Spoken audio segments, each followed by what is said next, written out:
Alam nyo ba na pwede na kayong lumipad to Canada visa-free? Ito ang aking guide on how to fly to Canada without a visa.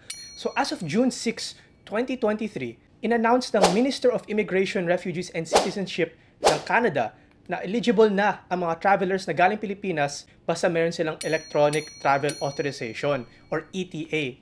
So ano ang kailangan para makakuha ng ETA?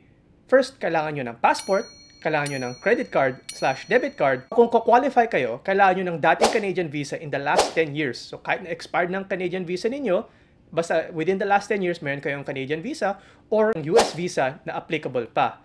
So paano makukuha ang itong Electronic Travel Authorization for Canada? Screening for incoming travelers, at saka yung screening na to ay isang simpleng form lang.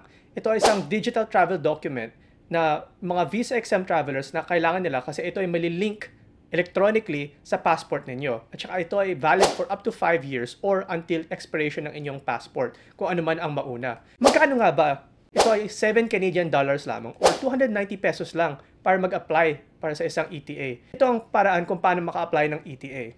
So pupunta lang kayo sa website nila sa e-travelonline.com/canada/en-form. At saka pag nandun na kayo sa website, kailangan nyo lang i-answer ang mga questions dun. Usually ang hihingi mga pangalan mo, birthday, personal details, at saka yung passport information mo. Tatanungin ka rin kung na-reject ka na ba sa Canada, kung na-aresto ka na ba for any crime sa Canada or sa US.